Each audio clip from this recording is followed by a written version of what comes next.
What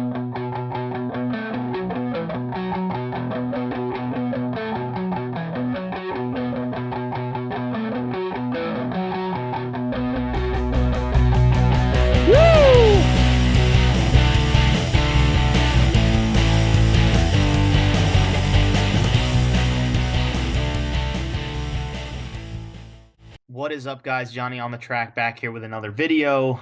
We got best bets. We got drivers to watch for. We've got Atlanta Motor Speedway, which is crazy. We're already back to a super speedway. It feels like what? Just like less than a month ago, we were at the Daytona 500. We're already back at a super speedway. Hey, I'm okay with that. I love good super speedway racing.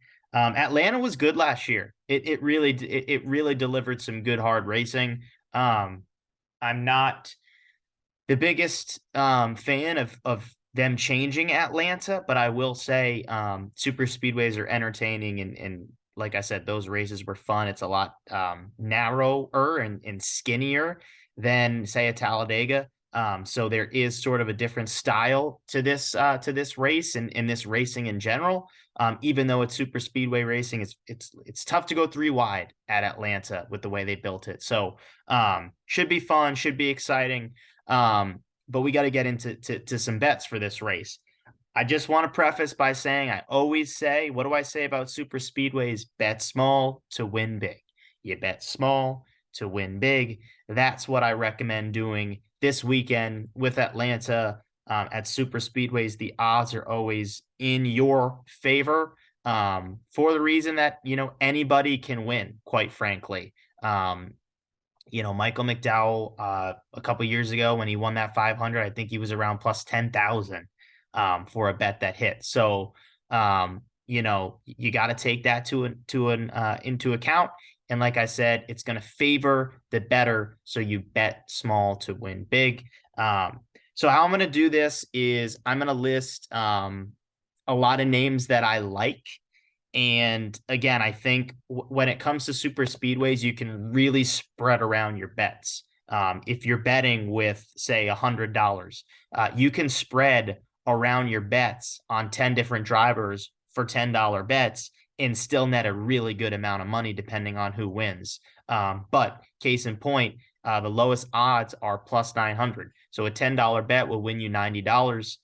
So in that case, if that person were to win, which I believe in this case, it would be William Byron, you would essentially just win your money back because your 10 would win you that 90. You would keep the 10. So you would net the 90 and start back with $100. So again, you really can kind of diversify and, look at a lot of different drivers that you can find value on the board at. So with that, let's get into some of these names. So I'm going to start with the two RFK Fords. I like Brad Keselowski and I like Chris Buescher this weekend. Both of these guys, Keselowski plus 2,000, pretty good number to get him at. Chris Buescher plus 2,500. Keselowski led the most laps at Daytona.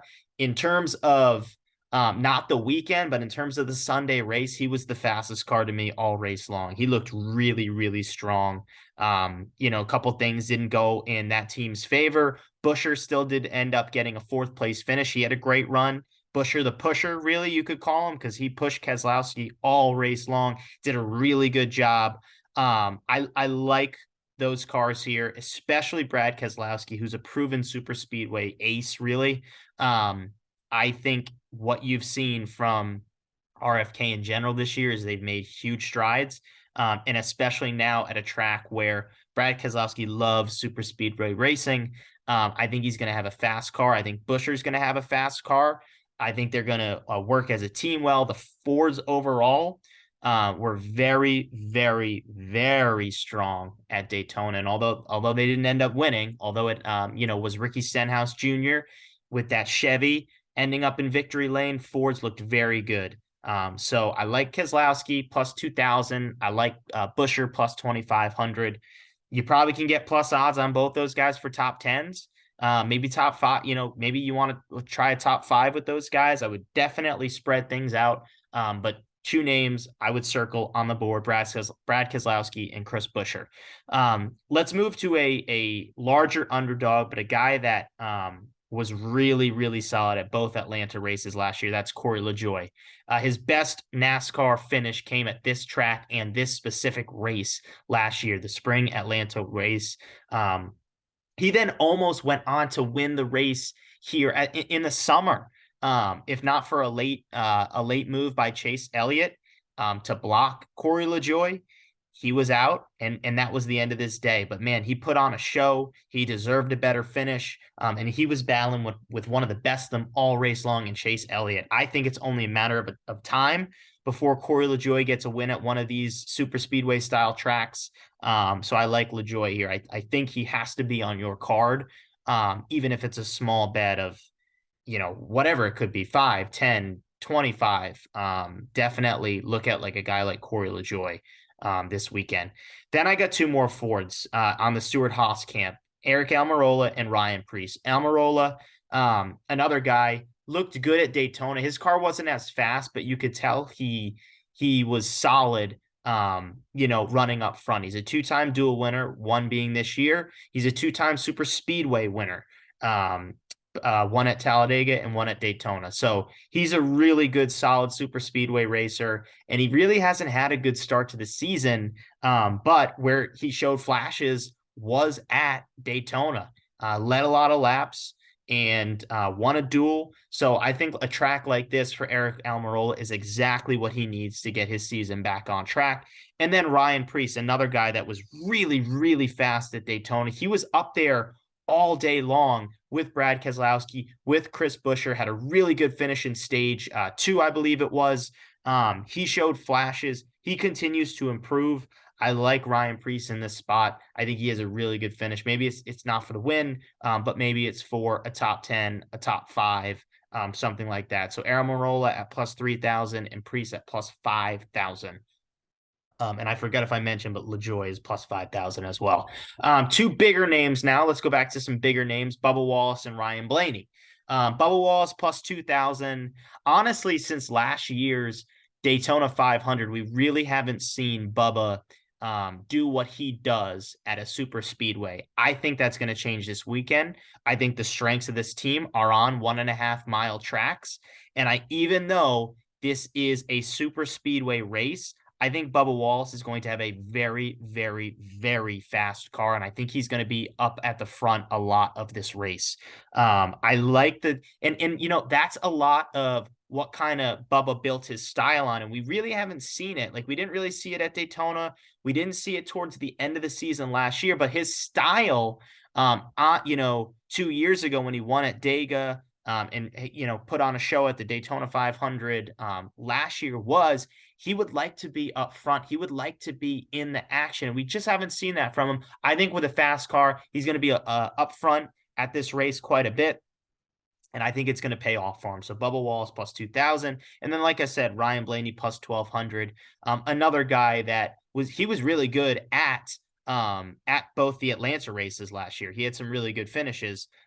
He's a good super speedway racer overall. Finished 8th at Daytona earlier this year. Like I said, Fords as a whole were strong. I do think that translates to this track. I think Ford will be strong again. And, to be honest, he's just knocking on the door. He's been right there. He finished 2nd at Phoenix last week. I think it would be funny, to be honest with you, if a guy who is just trying to break out of a slump and win a race, it comes out of super speedway. Because I think then the crowd is going to say more like, oh, look at Ryan Blaney. He hasn't won, at a track in almost 2 years. And of course he wins at a super speedway is where he gets his win. I think it would just, I don't know. I feel like something like that would just happen to a guy like Ryan Blaney, but I do trust Blaney at super speedways. I do trust Ford and Penske to give Ryan Blaney a fast car. And like Bubba Wallace, I hope he's up controlling the action. I think that is where Ryan Blaney is best. That is where Bubba Wallace is best. Up there in the action, controlling the race, going on their runs, and they create a lot of the opportunities. I like that style from them.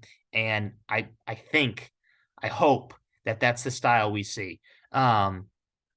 two more guys that I have circled on this list are the Cowlick racers. I got Justin Haley plus 6,000 and AJ Allmendinger at plus 5,000. I think really good value with those both those guys. Haley let me down a little bit at Daytona. I thought he was going to have a really good finish. He didn't show me much, but I'm not going to give up on a guy that has 5 super speedways in NASCAR at age 23. I mean, that is really, really tough to do. And we saw last year he was leading at Daytona late.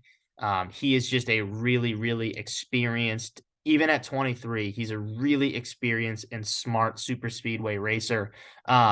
He really wasn't able to show that last year in the Cup Series. But I do think this year I feel like that's going to change. I think at upcoming at these super speedways, both the Atlanta races when we get some Dega races and that other Daytona race, I think Justin Haley is really going to start to show us what he built his career his career in the Xfinity Series on, which was winning super speedway races. I think that's why Cowlick took a chance on him. Very consistent at a lot of other tracks. But when you come to a super speedway and you were part of the Xfinity Series, those guys were looking at Justin Haley as the guy to take home the checkered. He did it time and time again. I would expect him to put on a show this weekend because he needs this. He really does. He needs something for people to still see, okay, this guy can do it at this level on this team. Because AJ Allmendinger has shown flashes the last 2 years that if you put him in a Cowlick racing car in the Cup Series, he can get it done. We really haven't seen that from Justin Haley yet. And I hope we can see it this year at some of these super speedways. So Justin Haley, I like the number of plus 6,000. And then, like I said, Allmendinger at plus 5,000. He is, to me, one of the most underrated super speedway drivers. And I know it took him a while to get his first win on a super speedway race, but, or I should say super speedway track. I guess both ways work, whatever you want to say, race, track. But with that being said, look, I like his he's always been consistent, right? So maybe you don't want to put the winning bet on him. Maybe you want the top 5 or the top 10. I assume you'll get the top 5 at good odds, but top 10 you might be able to find around plus 200. I think that's good for AJ Allmendinger, who's a consistent super speedway racer. He's not the best out there, but he's consistent and he always finds a way to be there at the end. Case in point, on one of those late restarts at the Daytona 500, he found his way to the front. So he just finds a way to be there when it counts and put together a good finish.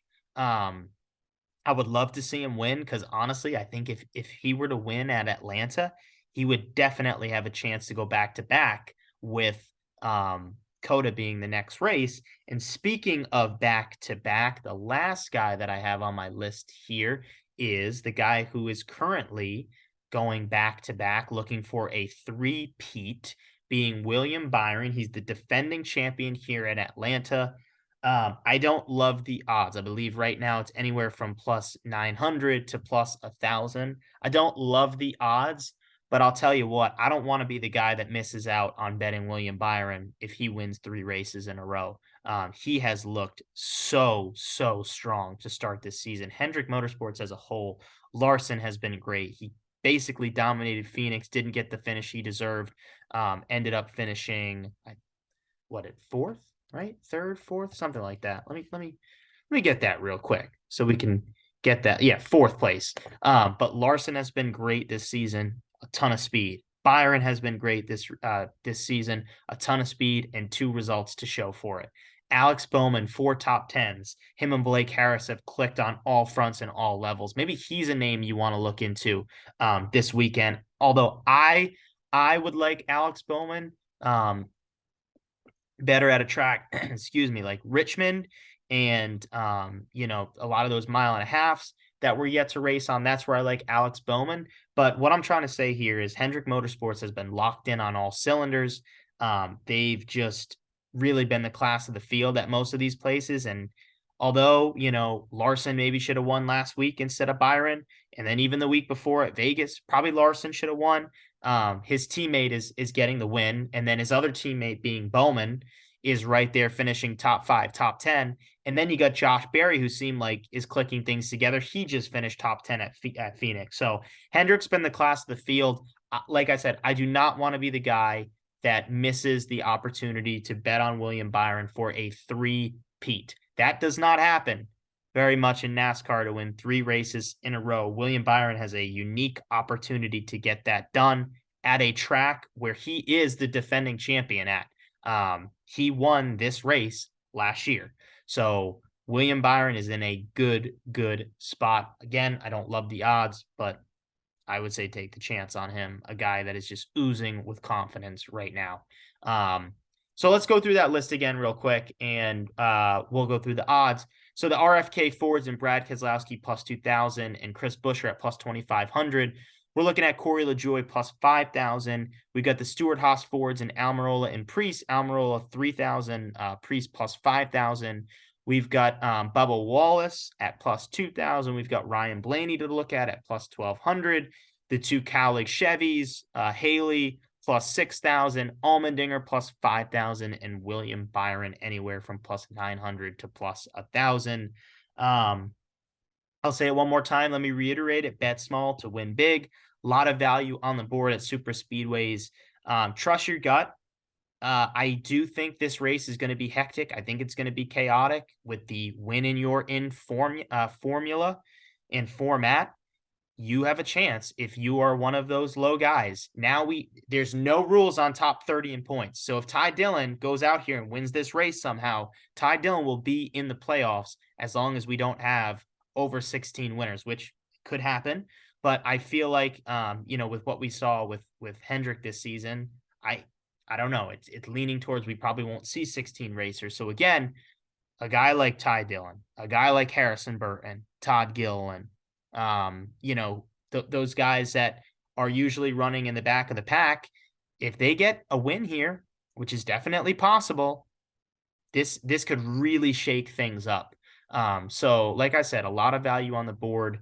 Trust your gut, trust your instinct, diversify your bets, put down on guys that, put down on a lot of different guys. And whether it's, if you want to take all winners, you can do that. Maybe you want to take all top 10s because there's value there. There's so many different ways to do super speedways. That's why it makes it fun for the bettor. And, it's always in the bettor's favor, which is great. But I would just say overall, enjoy this race because I think it's going to be a really, really good show for us. Always want to hear what you guys think. Definitely, if I'm missing someone, put it in the comments. Let me know. Let me know who you're betting on. Like this video, as always, for my bets, post-qualifying, post-practice. That's Johnny on the Track on Action Network. I'm probably going to put that link in the description so you can, find me on Action Network for all of my bets at JOTT_podcast. If you're a first-time watcher just getting into NASCAR betting, make sure you subscribe for more content. And let's enjoy Sunday. Thanks, guys.